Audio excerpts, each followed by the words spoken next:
Mga kaibigan, nandito tayo muli at ako'y nakikinig ng mga balita dyan sa Pilipinas at si pagre-resign ni Sara Duterte eh, inaprobahan agad ni Bongbong Marcos na wala nang sali-salita sa pag-resign ni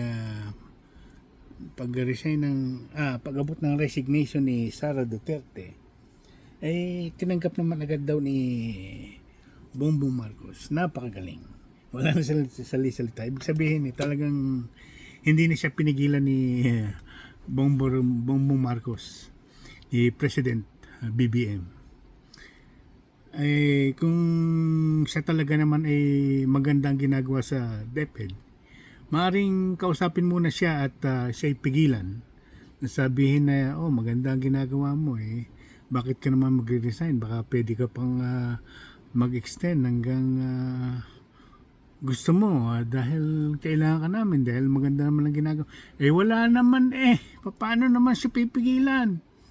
Wala basta pag-resign pag-abot ng resignation, sige, tinanggap agad. Wala nang salita. Napakagaling.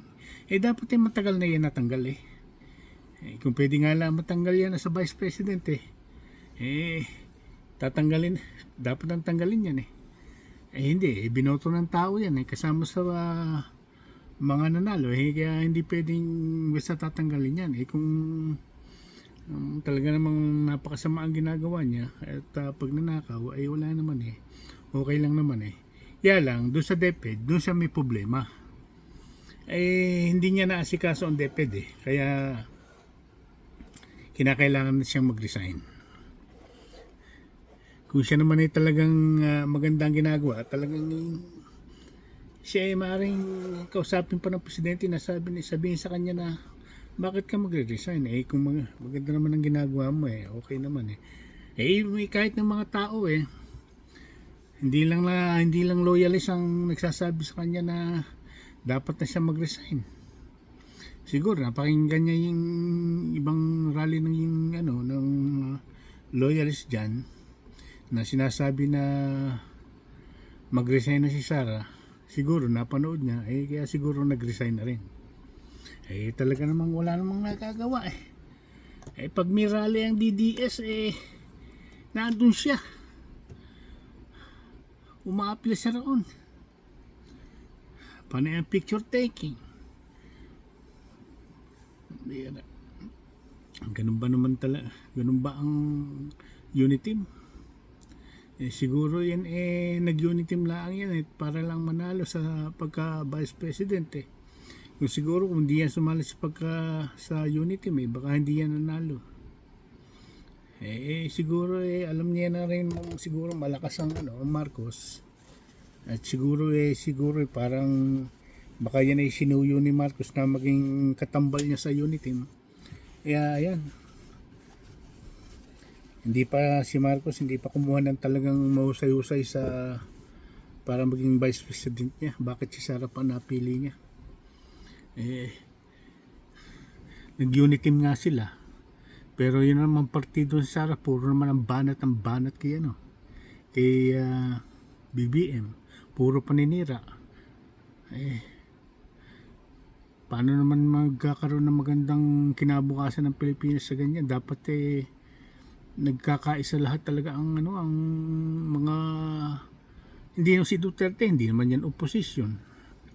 Ang opposition sinasabi dyan yung mga Dilawan at saka Pinklawan. Ngayon nagiging kakampi na rin ni PBBM yung mga Dilawan at Pinklawan.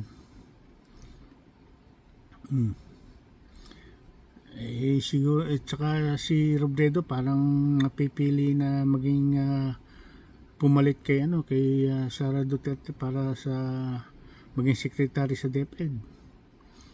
Kung meron pa bang iba dyan mapipili mabuti-buti. Siguro dapat yung mapipiliin dyan lawyer na may experience pa, meron siyang experience sa pagtuturo sa school. Kaya dapat alam niya kung anong mga kailangan ng mga estudyante, kung anong alam ang kailangan ng mga school na pwedeng isupply, ganyan. Yan ang nararapat at kung paano nila patatakbuhin ang yung sa education para mga estudyante maging advance, maging matalino sa magandang pagtuturo.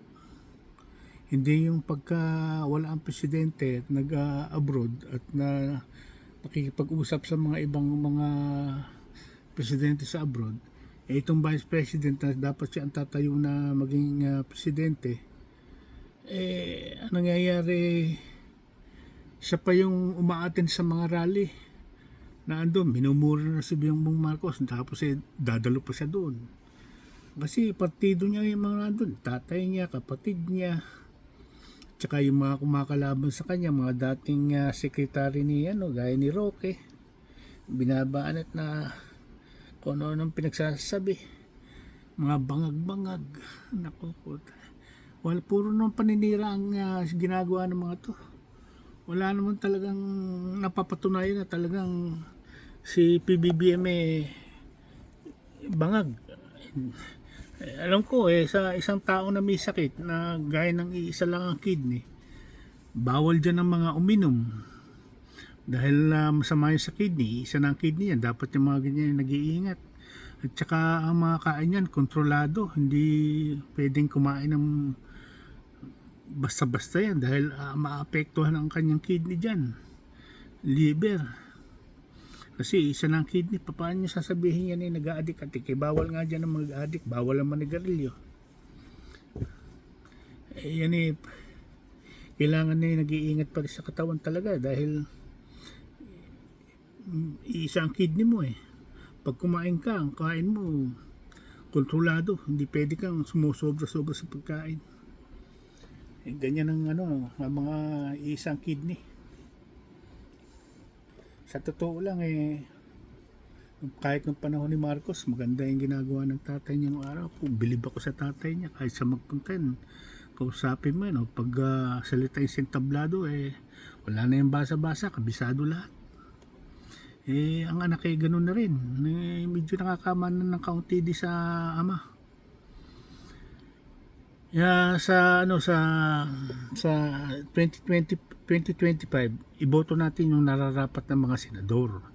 Yung mga nararapat na makapwesto dyan sa Senado, sa mga mayor, o konsihal, o kung mayroong kailangan pa rin ng mga barangay, iboto natin yung nararapat na iupo natin dyan kahit sa barangay man lang. Lalo na yung mga senador. Sa Senado, kailangan yung titindig dyan talagang mahusay, hindi yung sana yung malang paninira. Si Bato nabansagan ng 2 butas sa ulo, pati ba naman yung puncher pinaniniwalaan niya so daw matagal na yun, nakapile na raw yung matagal na. Kahit naman sino pwedeng gumawa ng ganyan butasan mo lang yung papel mo pwede na mukhang luma dahil tsaka sasabihin na malabo siguro baka hindi maganda ang printer kaya malabo ang sumukuha. Hindi mo pwedeng sasabihin matagal ng payat luma na yung papel. Ayan, ano nangyari sa Senado yung kanyang pag-leak, PDEA leak na yan, wala naman nangyari, wala naman napatunayan. Nagaksaya ng pera, pakain mo pa yung mga atendihan. Ang bawat isang kain niya napakamahal. Baka yan ang kain yan, baka lang hindi lilimandaan ng isang plato dyan, may pakapakain, may merienda pa yan, sigurado yan. Lahat ng mga naandyan sa Senado na mga umatendiyan sa mga PDEA na yan talagang pakakainin dahil magugutom yan sa tagal ng mga usapin diyan kaya maraming dyan magagastos. Ngayon, ano nangyari? Di gumastos ka lang ng bilyon diyan. Pakainin mo mga pulis, pakainin mo mga senador, pakainin mo mga bisita riyan, papakainin mo yung mga lawyer diyan, yung mga witness diyan, papakainin mo ang gaya niya si Morales. Wala naman nangyari, puro bintang. Akala mo itong senador ito si Bato senador sumusunod sa mga peke. sa mga peking mga sinasabi ni Maharlika. Nako, hindi naman yan dapat pinaniniwalaan basta.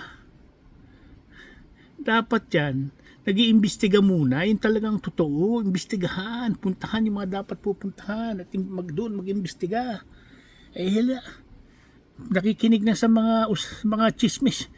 Puro kayo chismis, puro kayo chismoso. Chismoso. Wala mapapatunay. Talaga naman, pati mga pulis ngayon, abusado na. Basa na rin Mamaril, yan tomboy diyan si pangalan niya, Perez ba yan? Yung babae na tomboy na binaril yung isang kitang-kita naman ng kapatid na wala naman dalang baril, basta lang binaril lang. Pagbabaraw ng sakyan, basta lang binaril. Ayun, naubusan ng dugo, patay. Sasabihin binaril siya. Wala namang baril na hawak. Pumutok daw ng 3 beses. Sabi ng kapatid, wala naman daw baril. Nakita lang niya may nakaumbok, hindi malaman ko nakaumbok doon. Baka titi niya nakaumbok sa tagiliran doon, mahaba titi nun. Takin na basta lang sabihin na basta lang binaril. Kitang-kita ng kapatid dahil pagbabaraw ng mga pulis bigla na lang daw binaril na walang kalaban-laban. Talaga ito, kahit mga tomboy talaga naman pinagpupulis yung mga pulis na ganyan, dapat yan pinarurusahan. Binibigyan ng mga ultimatum yung mga ganyang pulis, dapat mga kulong, mga tarantado, mga pulis diyan. Namanan nila ko dito ng panahon nakaupo si Duterte. Ginawang kriminal ni Duterte yung mga pulis dyan. Sinuhulan, tinaas ang sweldo, kaya nagsusunuran sa kanya. Ngayon, hindi nagagamit nga naman yung mga baril at istakla sa kaluban, sa holster. Ngayon, nagagamit nila nung panahon ni Duterte, nabubunot na, binabaril nila, kahit walang kasalanan yung binabaril nila. Pati pa naman mga adik ang hanapin nila yung mga supplier, yung mga gumagawa niyan, para siguradong talagang titigil yung dahil wala na magsusupply. Ang mga China, nag-aadala rin ng mga shabuliya sa Pilipinas, kaya siguro dumadami ang mga adik diyan. Dapat yung mga China, Chinese hindi na pinapapasok dyan sa Pilipinas. Sige, hanggang dito na lang po ako dahil mahaba na itong aking recording. Mag-subscribe na lang po kayo sa Jujerian TV Vlog. Yun lang po at maraming salamat po sa pakikinig. Sige, hanggang dito na lang po ako. Okay, bye bye po.